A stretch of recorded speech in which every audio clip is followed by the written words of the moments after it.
how well is my soil functioning? There's ways you can assess that. We're going to look at one of them here in a minute. But one other thing I was going to add up front here, if you have a question, just go. If this turns into a discussion and I can throw this away, that would be great, because we'll probably talk about everything on here anyway. And I'm probably going to talk about everything on here without looking at it. I'm holding it in my hand, but I'm not even looking at it. But so if you have questions, feel free to bring those up. So everyone here, I'm sure, has heard the phrase, "Mom's not happy, nobody's happy." Okay? If the soil's not happy, nobody's happy. There's no hydrologic cycle, there's no carbon cycle, there's no nitrogen cycle, there's no phosphorus cycle, there's no water infiltration. Nobody's going to be happy. Nothing is going to work here unless we supply a lot of inputs. And I'm not against inputs, because they're a tool. But the thing we have to think about is that Mother Nature has a lot deeper pockets than we do. And we can try to manage this soil in a way it wasn't designed. And we can buy a lot of inputs to address all of these symptoms that we're creating. But sooner or later, the banker's going to say, "I'm not going to lend you money anymore."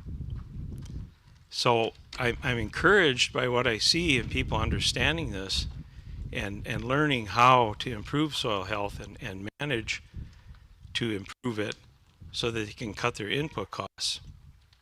Because the real bottom line here is going to be an economic one. Mother Nature will wait you out. She'll outspend you. Mother Nature, 1,000 years is nothing to her. So she'll wait until you screw the soil up and you go broke and you're gone, and then she'll come in and she'll fix it. So if we learn how to manage the soil as a biological system and just work with the way it was designed, we can be a lot more productive, we can be a lot more profitable. So farmers aren't going to keep farming, farmers aren't going to be on the land unless they can be profitable. So economics is going to play a big part of this. Okay, so a question, I've talked about soil function, and how many of you here farm? Okay, how many garden? Okay, if I didn't see the rest of the hands go up, I'd say, "Why are you here?" But because I do, I'm addicted to gardening as well. But anyway, so what functions do you expect your soil to perform as a gardener, as a farmer? What functions do you expect your soil to perform? What do you expect out of your soil? What do you expect it to do? Okay, grow plants. Okay, grow plants. Nobody wants to answer these questions because that's a trick question. He's going to catch me sooner or later. Grow plants. Okay, what do plants need to grow? Nutrients, water, sunlight. Okay, everybody knows this stuff. So how well is your soil infiltrating and supplying water to the plants? How well is your soil supplying nutrients to the plants, not you supplying nutrients to the plants? How well is your soil supplying nutrients to those plants?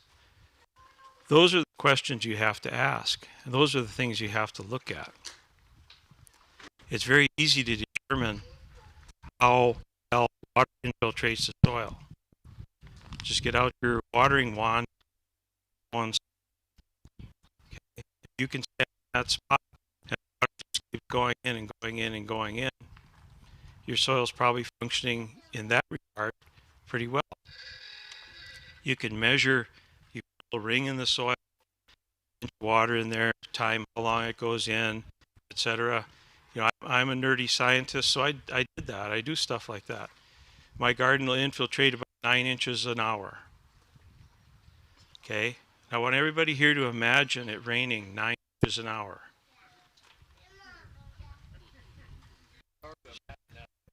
hard to, it's hard to imagine it anytime, but it's really hard to imagine it now. Okay? Your house would either be gone in some kind of a horrendous storm, or you'd be looking for some lumber to build an ark. But so 9 inches an hour. I don't care how hard it rains. You watch the news. Oh, there was a flood in Iowa because they've had 3 inches of rain in the last week. That water should have all gone in the soil. Why is it running off? That shouldn't be happening. Okay? So it's easy to determine those things, and it's easy to understand how to get the soil to infiltrate water again. How well does it supply nutrients? Stop putting fertilizer down, you'll find out. It might be kind of ugly the first year or two until the soil can regenerate itself. But those are the kinds of things you need to look at, is how well is your soil doing those things? How well is it functioning? So we talk soil as a biological system. If the biology is there, if the plants are feeding that biology in a continued and a sustained way, they'll build nice soil aggregates. Okay? And that's just a $20 word that we soil scientists use for a lump or a clump of soil. Okay? The soil is aggregated into some clump, some crumb, some little block, however you want to describe it. That's almost entirely held together by biologic glues. Okay, when I got my soils degree, and I won't tell you when that happened, but there was only 4 elements on the periodic table: earth, air, fire, and water. But they taught us in soil physics that it was clay that held soil together. Some of the time. It's biologic glues that hold the soil together. That actually holds the soil together. So if there are no biological glues, the soil gets wet, it collapses. If it collapses at the surface, it seals everything off. Water can't get in. That's what you have on most of the agricultural soils in this country. That's why all the water runs off. That's why the Mississippi River is brown. That's why there's floods, etc. So it's easy to assess soil aggregate stability when the soil gets wet by just dropping some dry soil aggregates in some water, which we're going to do here next. If some of you can't see this, you might want to stand up or step up a little bit. Can I borrow 2? Okay. I'll have you come back here. We'll see if I can do this without tripping over the cord. Okay. Do you want to be better than your sister, or is it okay? It's okay. Okay. So what we have here is, and that piece of paper is probably going to blow away. We have 2 samples of soil. This one comes from a place that the soil is very disturbed. It's a very hostile environment for soil organisms. I better get away from this thing, I'm going to get feedback. It's a very hostile place for soil organisms. As a result, there aren't very many soil organisms, particularly the ones that make glue that hold the soil together. These soil aggregates over here come from a place that is actually rangeland that's been well managed for many years. So it's like soil microbial heaven. Okay? Plants, a big diversity of plants, living roots all the time, food all the time, cover all the time. It's a really nice place if you're any type of soil organism. So they make their glue that hold the soil together. If you want to know how well your soil is aggregated, how good a shape it's in that regard, you just take some soil aggregates, dig them up from the surface, let them dry out. Because we want them, the pore space filled with air So when we put them in the water comes in, and we can test them to see how resilient they are. Okay? So I'm going to have you take that piece of soil there, and I'll have you can grab both of them, throw both of them in there. And I want you each to drop them in there at the same time. So you watch your sister and you, go. 1, 2, 3, go. Okay? So, what's going on? What can you see? Tell everybody what you can see. I see that one is fading faster than the other one. Okay. That's exactly right. And those of you that are up here close enough, you can see that it won't be long, and this one's going to be gone. Okay, the water is moving in, it's replacing the air, it's making the soil weak. Okay, everybody knows soils are weak when they're wet, strong when they're dry. That's why you drive on the sod when it's really wet, because if you drive on the bare soil, you're going to sink in. Okay, so this soil has almost no biological glue holding it together. The water moves in, takes the place of the air, the soil gets weak because it's wet, and it just disintegrates. This one, you can see bubbles coming out of it. The water's moving in, replacing the air. It's pushing the air out of it, but it's not disintegrating. The glues are very, very good, and that aggregate will sit there for the next 2 hours. You could come back tomorrow. It'll still be there. It still won't fall apart. Okay? So that's the test. That's really a very simple test. Anybody can do that to get some idea how well is my soil going to hold together, infiltrate water, etc. Okay? Okay, thank you, ladies. Thanks for your help.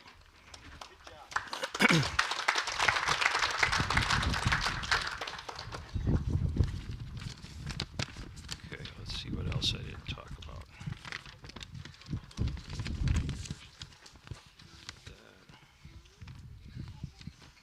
Okay, let's just jump to, okay, I believe you. The soil's a biological system. Now, how do I do this? Okay, how many of you, be honest, how many of you rototilled your garden this spring? Okay, most of them are over here, so if I run this way, I can probably outrun them. If I was going to design and implement to destroy soil biology to its utmost, it would be a rototiller. Because it shatters all the aggregates. If you're an earthworm, I don't know if that would be a fun ride. But the main thing is it shatters the aggregates that are there. And by doing so, now there's no place for the organisms that were living there, were supposed to live there. They have no home anymore. Okay, to them, a rototiller is an earthquake, a forest fire, and what was the other one that we used to use? Anyway, it's very bad. Okay, it's like an earthquake and a forest fire at the same time. You're not going to survive. The only thing that survives that primarily are bacteria. They're very opportunistic. So if somebody else gets chopped up in the rototiller, they're right there, they'll eat them. They're very opportunistic, but they're very poor glue makers. They're very poor glue makers. And if they do make any glue, it doesn't last very long. So that's the first thing. That's the first big paradigm shift, is to stop doing the tillage, because that's very disruptive. So if we look at the principles of soil health, managing for soil health, it's less disturbance, and that can be physical disturbance like tillage. It can be chemical disturbance, such as applying excessive amounts of fertilizer that short circuit a lot of what the biology is supposed to do. It can be biological disturbance by minimizing your diversity in the soil. Okay, so less disturbance, more diversity. The greater diversity of plants you have, the greater diversity of organisms you're going to have in the soil. because each plant brings its own set of food that it supplies to the soil organisms. It exudes those sugars through their roots to feed those organisms in the soil. Yeah. So John, you say don't rototill. Can you give us an alternative to get there rather than doing this tilling? Is there an alternative or two or three that you could use to get to the point that you can plant those things that you want to plant so that you don't have to rototill? Okay. Alternatives to rototilling. When we were out on the walk of life, we talked about that a little bit, about roots, and we dug up a layer of compaction that was out there.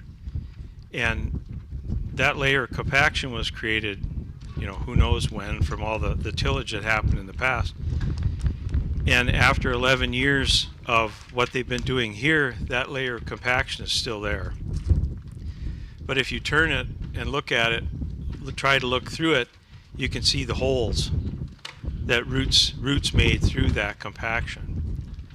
So the alternative to rototilling is plant as many different species of plants that you can in that soil as a cover crop to try and get fine root systems, tap root systems, as many different kinds of roots as you can in there, to start to create pores, start to create pathways for that water to start to infiltrate and keep the soil covered. You apply, basically the answer to your question is apply the other three principles. More diversity, living roots as much as possible, and keep the soil covered. So have lots of different plants, keep the soil covered with growing plants or plant residues all the time. And then you're going to have to just tough it out. When I first moved into the house that we're in, there was a garden area that had been tilled for years. Silty clay soil, if any of you are familiar with that term, it was hard. That soil was very hard. It collapsed basically from all the tillage. And so the first year I decided I'm not tilling it anymore. I'm just going to take the blade of my shovel on edge and I'm just going to scratch a little scratch into the soil, 1/2 inch deep, and I'm going to put my seeds in there. I had to scratch in the same spot about 4 times to be able to scratch down to 1/2 inch. So I put my seeds in there, I covered them up, and I stood there and said, this isn't going to work. This ground is hard as a rock. But the plants grew. Amazingly, they grew. And each year, their root systems made more holes. The biology came back and started building soil aggregates. And it took 3 years before I didn't have to scratch so hard to make a furrow in the soil to get my seed in the ground. It sucked for 3 years. It was difficult. But I knew if I stayed with it, eventually it would get to the point where it would be, the soil would have aggregates, it would be friable enough that I could make it work. So now that it hasn't been tilled in all that time, and I've always had cover on it, I was telling someone earlier that when I harvest my carrots, I water that row of carrots so I can pull them out. And if I can't pull them out, then I'll just dig down just alongside of them a little bit just to loosen the soil, not totally dig the whole thing out, but just to loosen them a little bit so I can pull them out. Well, there's always some soil that stays on the carrots, especially in a soil that has as much clay as mine does. So I take those carrots and I throw them in a bucket of water to wash the soil off of them before I take them in the house. So when I finished doing that, I poured the water off into the garden, and all the soil that was in the bottom of the bucket came out last in a pile, and it was all aggregates. It looked like a pile of black cottage cheese. It was all aggregates. Those aggregates were so durable, like this one here, that they survived me sloshing them around in the bucket manipulating those carrots, getting all the soil off of them, they survived that. They were still intact. That's how stable they are now. And now when I plant, I can take my hand and I can scratch into the soil to put my seed into the soil. The soil is so well aggregated, but that took time. It's not going to happen overnight. It's going to be ugly for a couple years as you get into it, but eventually you'll get there. So you just have to decide. You can keep using your rototiller and loosen up the soil and do what you're doing, and you can still grow good vegetables. You can still grow stuff, grow whatever it is that you want. But now that we're understanding how soil biology and plants work together, we're realizing that without that soil biology, those plants aren't able to make all the compounds that they should be making that produce a highly nutritious, a nutrient dense, if you will, product. So yeah, you can still grow. You say, wow, look at this. I grew all these big broccoli plants. That's awesome. But if the soil biology isn't there, I would dare say that those broccoli plants are missing a fair amount of nutrition that we would like to have. So yeah, it's going to be ugly for the first couple of years. And I tell people when I talk with with farmers, I ask them, so how long have you and whoever has farmed this before been destroying the soil? Because that's basically what we've been doing. Let's see, 80 years. I say, okay, you got to give me at least 4 or 5 to bring it back. And that's still pretty good. You can bring it back. And here in North Dakota, even our degraded soils can be brought back a lot faster. So I've looked at soils in other parts of the country, and it's going to be a long haul. It's going to be difficult. They've been degraded to where there is no organic matter left in them. There are no aggregates left in there. So to look at those principles and how well are you doing those things. Look at your current system and say, well, I have lots of diversity. I always plant different things in different places. I always have living roots, or at least as much of the time as possible. And I always mulch and keep the soil covered. So if tillage is the weak point, then that's what has to be addressed first. And in some cases, you remove the tillage, you're doing a good job on the other 3 principles, that soil will start coming back. Every time we till the soil, as soon as we shut the machine off or walk away, everything that's still left alive in the soil says, okay, let's get to work and start fixing this. Now that they're done, let's get to work and start fixing this again. And I'll throw this at you, and I've thrown this at a lot of people. Think about the fact that there is no tillage operation that directly benefits the soil. We've been doing this for 7,000 years. There is no tillage operation that directly benefits the soil. It'll control weeds. It'll incorporate something that we added to the soil. It'll loosen up the soil enough so we can plant. It'll do all those things, but it won't benefit the soil. It only degrades the soil. So that's the biggest, we talk about paradigm shifts, that's the biggest paradigm shift that you have to wrap your mind around before you can start making some progress. And my neighbors right around me, they look over the fence and they look at what I'm doing and they ask me, well, why didn't you till your garden? I said, I don't need to till my garden. There's no reason to till my garden.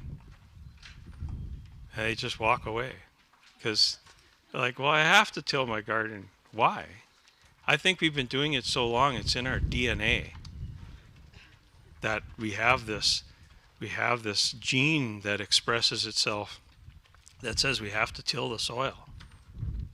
So think about those things. But in the long haul, you're going to have fewer weeds, you're going to have fewer insects, you're going to have fewer diseases because you're going to start to get a balance. As long as you develop a balance, the more living things you have in your system, the less chance there is for any one of them to become a problem. An insect is only a problem when there's nobody there to eat it. Okay? I put a pan of water, especially now. I put a pan of water in the yard next to the garden. The birds come in and they're in that water all day long. And as soon as they get a drink, as soon as they take a bath, they jump in my garden. They walk through my garden. And they eat a lot of earthworms, and that's fine.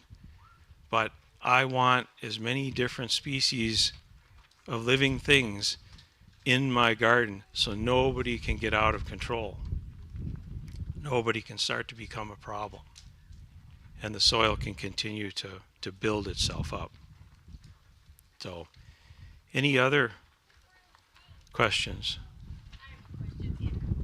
When you started your vegetable garden, to control the weeds, did you have a cover crop, or what did you do to control your weeds? Okay, it was about weed control. The first couple years, I pulled a lot of weeds. And I say pull because I didn't hoe. I didn't hoe the weeds because you're tilling it. You're basically doing what a rototiller would do, only without gasoline. So I didn't hoe the weeds because every time you disturb the soil, you're bringing a seed, a weed seed, from where it was smart enough not to grow to where now it's smart enough to grow. So every time you till your soil, there's a whole bunch of weed seeds that say, thank you. I've been waiting for you to bring me up where I can grow. And so you have weeds all the time. But I would water the garden well, not so I would sink in, but so it'd be easier to pull the weeds out, and a lot of mulch. Grass clippings, hay, straw, whatever, just smother everything. That's the easiest. Just smother it with all the residue, all the mulch you can manage. And just be careful not to use things that have a real high carbon content. You want things that even the biology that's there can break down. So grass clippings work a little better early on. Now I put grass clippings in my garden and they don't last 3 weeks. They're gone. The biology just devours them. I have to put something that has more carbon. It slows them down. It's harder to chew a whole bunch of dry bread if you don't have some water to wash it down. So nitrogen helps wash the carbon down when they're trying to eat it. So as your soil gets better, you'll have to use probably a different mulch that won't break down so fast.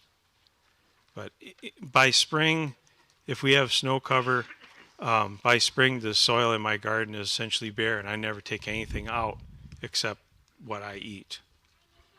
All the plants stay there, all the residue stays there, everything stays there. I keep throwing stuff in there, trying to keep it covered, and the biology just devours it all. So at first it won't, but yeah, lots of mulch and pull the weeds, don't hoe them. Good question though. If you want to start a new area and it's all grass, has been grass for years, or it's alfalfa, what do? You can till it, which I just said you shouldn't do. Okay? I'm giving you all the options here. You can spray it with herbicide and kill it. If you don't like herbicides, then you don't want to do that. Or you can smother it with get some old carpeting or cardboard or things like that. Go to the furniture store and get all the big boxes from the refrigerators and freezers and stuff like that. Lay that down, throw some boards or some rocks or something on top of it for a whole growing season ahead of time to kill the grass from no sunlight. And then the following year, same would be true of herbicides. You spray it in the fall, so it's all dead in the spring. And then in the spring, you just make little slices in the soil. Because I ask people, show me the largest seed that you're going to plant in the soil. And they usually show me a squash seed or something like that. I said, okay, so how big of a hole in the soil do you need to make to get that seed in the ground? Just a little bit bigger than that seed. You don't need to till all of the soil to get that little seed in the ground. Just make a slice with the edge of a shovel. If you have to water it a little bit to soften it up, even when the soil's not that moist, I can usually do it, but moisten it up a little bit so you can make that slice and just put your seeds right into that dead sod. Start mulching. When you do that, after you plant and you look at it, you're going to say, this isn't going to work. This doesn't look right. But it will. Those seeds will grow, and they'll grow just fine. And as that sod decomposes, you're going to get a little bit of a nitrogen kick, probably the second year, not so much the first year. So there's ways you can kill that sod without tilling it, and just go from there. I've added on to my garden a few times, and I'll lay some boards down or whatever, and just kill off some sod, and then I'll plant. Usually I'll plant something there. It's a little bigger seed, like beans or corn or something like that. It's a little easier to plant and manage. But yeah, good question. Any other questions? So we want to wander over there too yet, don't we? Okay.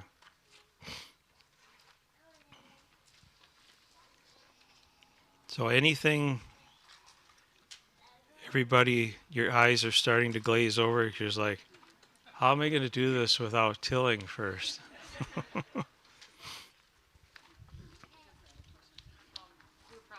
3 years into like a new garden plot, and we've been tilling because it's so hard, the clay soil. And then we're putting like peat moss and adding that in. So how would you add that in without, you would have to till it, right? Okay, the question is adding, if you want to add something like peat moss. Okay, I'm gonna turn that around. Years ago, not that many years ago, my dad was tilling his garden at the farm back in Wisconsin. And I said, Dad, why are you still tilling? Because I'd been talking about this for, your family's the last one to believe you, because it's like, yeah, you're just a smart aleck. But anyway, I said, Dad, why are you still rototilling the garden? Well, I have to because the ground is hard. And I said, Dad, the reason the ground is hard is because you've been tilling it. He couldn't wrap his mind around that. It just, so at some point you're going to have to bite the bullet, and like I did, where you're going to plant into soil that's hard. It's not going to be easy. It's going to be hard. And you don't need to add those things. Now, if you want to add a bunch of peat moss, a bunch of organic matter, and till it in one last time. No more after that. One last time. It will help that not be quite as hard after it collapses over the winter. It will be not quite as hard to plant into. I just have one question now. Each year, like the ground is so poor that we don't even, like my tomato plants are still sitting there the way they were when I started them this spring. So like we don't even, I hardly get weeds. I mean like nothing hardly is growing. So like just adding organic matter or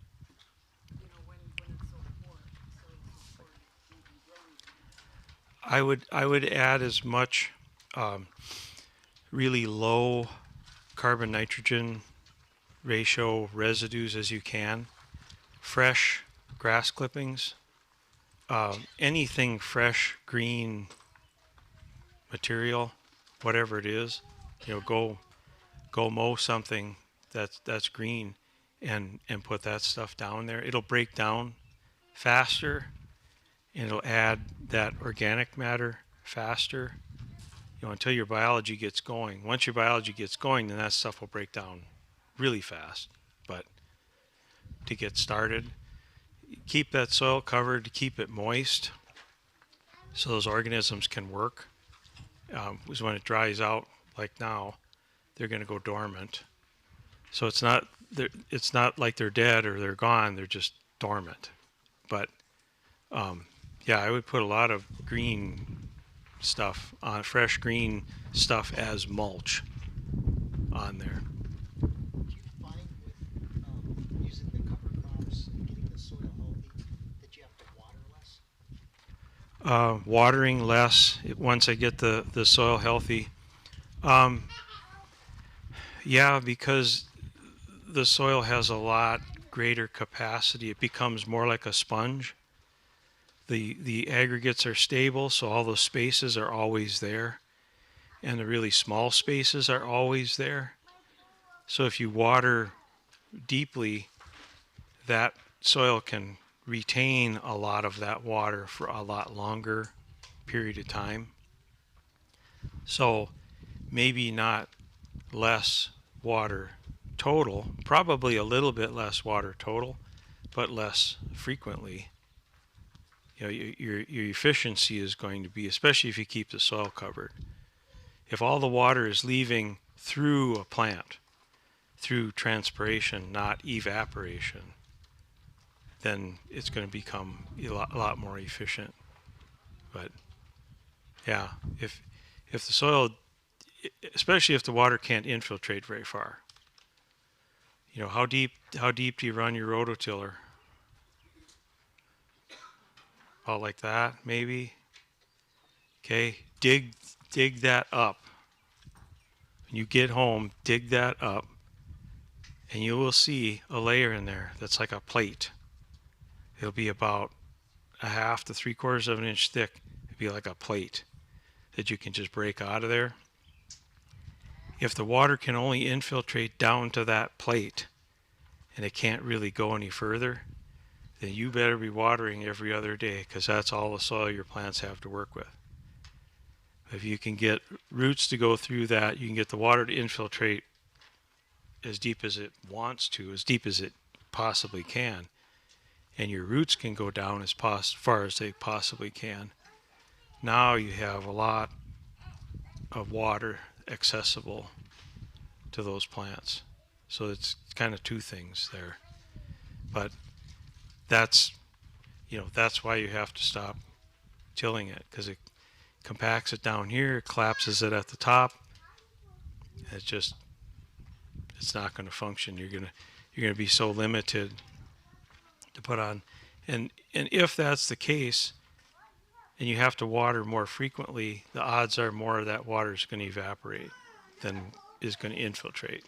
So I think that was kind of a roundabout way of answering your question, but yeah. Can you just skip the sod off, or just take the top layer you're putting on grass or something? Can you just take the top layer of sod off and work with it? How would you do that? If you can do it without causing compaction, yeah, you could do that, and then plant right into that. That would be more work, but yeah, it would be doable, because you basically eliminate those plants, yeah, and then plant right into that. If you have halfway decent organic matter in your soil, that probably wouldn't be an issue. Some soils that don't have very much organic matter, and you're skimming that off, yeah, you kind of put yourself in a hole, no pun intended, that you're taking a lot of those stable aggregates and that organic matter off, or if you could pile them somewhere and compost them or something. But so dig a hole first, see what you have to work with, and if you're not going to take off too much of what has decent organic matter, then yeah, that would work. Okay, you want to head over to the garden, to the milpa. Okay.